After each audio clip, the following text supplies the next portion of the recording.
Hey guys, Greg from FactionFab here to show you our brand new steering wheels for the F150 and Raptor. These are an improved OEM replacement that will fit all trim models for 2015 and up. Now we have two different material options and both use the best quality materials available. The first uses soft and supple genuine leather, perforated on the sides and textured on the top and bottom. The second keeps the perforated leather sides and adds real hand-laid carbon fiber on top and bottom. And both options have a red centering stripe at the top of the wheel. Under the leather, we also improved the padding, going slightly thicker and firmer for better feel, as well as enhancing the contouring on the sides for grip. Now the internals of the wheel will be just like OEM with the same provisions for steering wheel controls, wiring, and the airbag. The Raptor models will also be able to keep the paddle shifters, but we also engineered covers for the back of the wheel for those F150s without paddle shifters. Covers are included with every FactionFab wheel and are also available separately with hardware for someone who has upgraded to an OEM Raptor wheel.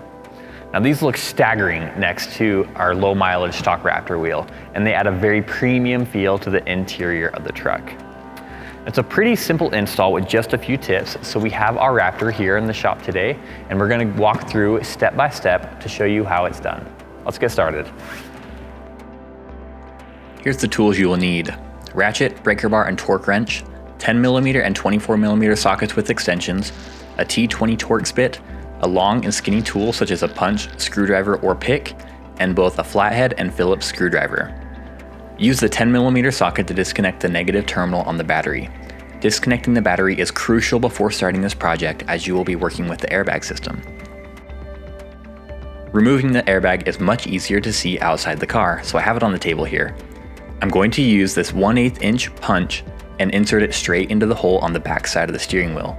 There is a small path on the wheel that will direct it into a guide on the airbag. Then on the airbag there is a spring clip that holds the airbag hooked to the wheel.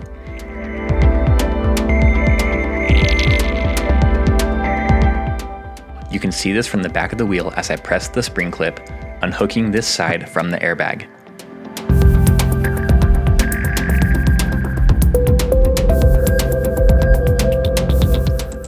Keeping light pressure pulling on the airbag will prevent the spring clips from connecting again while disconnecting the other side.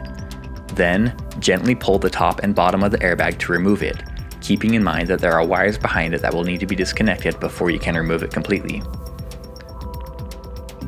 So there are 4 total wires, 2 spade connectors on the side, then the main airbag connectors. To remove the airbag connectors, I'm going to use a flathead screwdriver. Pry up on the orange locking tab to release it, then pry on the yellow connector.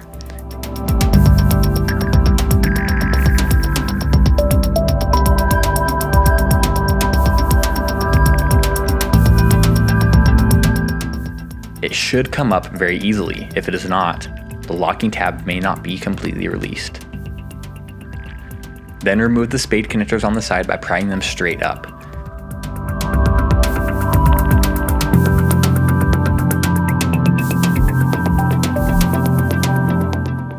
Make sure to gently pull the wires out of the routing stay in the airbag. After that, the airbag can be removed. I think it's easiest to remove the steering wheel controls while the steering wheel is securely mounted, as you do have to pull it fairly hard, and it's easier while stable. So let's start by removing connectors. The top connector is removed by squeezing the tab at the top, then pulling. Heated wheel models have another connector at the bottom removed the same way.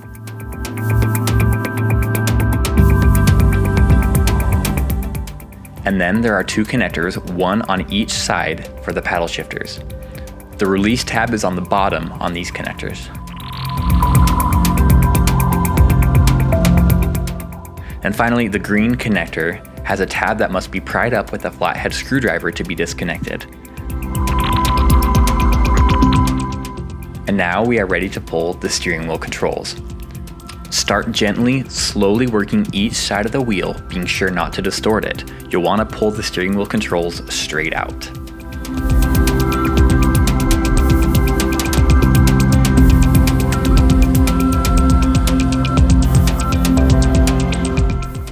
Now, remove the 24mm bolt holding the wheel on.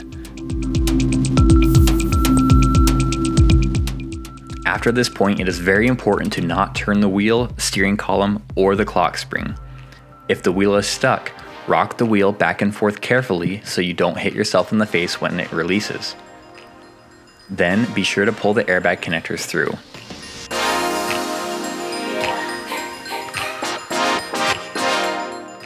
Remove the paddle shifters using the T20 Torx bit. There is one screw inside the wheel and two on the back.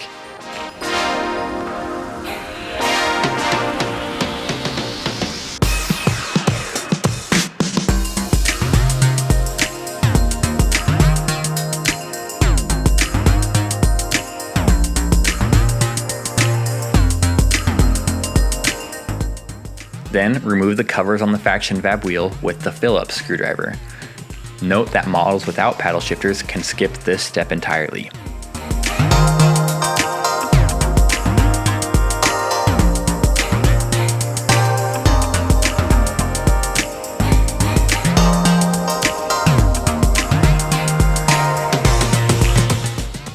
Then transfer the paddle shifters to the new wheel using the Phillips head screws supplied.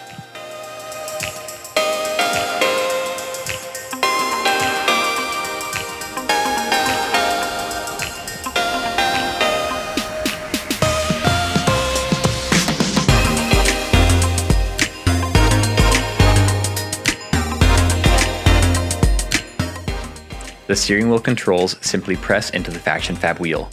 Make sure you line up all the pins with the holes on the wheel and ensure that the tab on top is inside the cover before pressing in to prevent any deformation.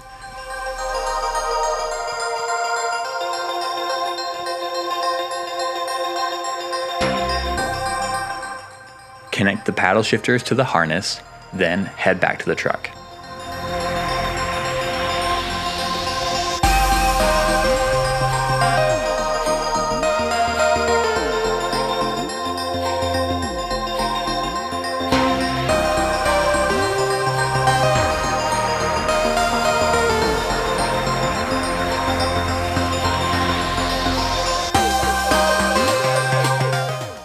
Make sure the clock spring has not spun, then feed the airbag wiring through the wheel.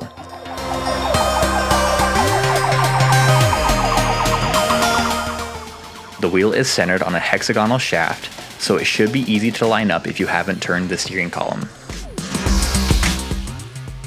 Once this is on, add the bolt securing the wheel and torque to 34 foot-pounds.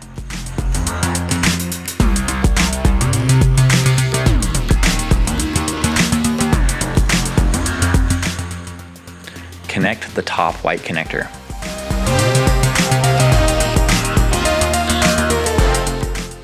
Bring over the airbag and connect your spade connectors and route the wiring through the stays.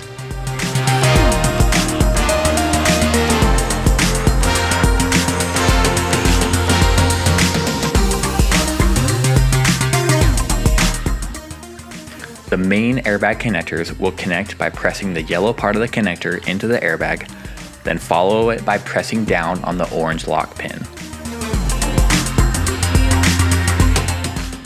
You should hear an audible click. Then simply line up the airbag with the wheel and press, again listening for an audible click of the spring clips. After this, connect your battery and test to make sure everything functions, then you're done.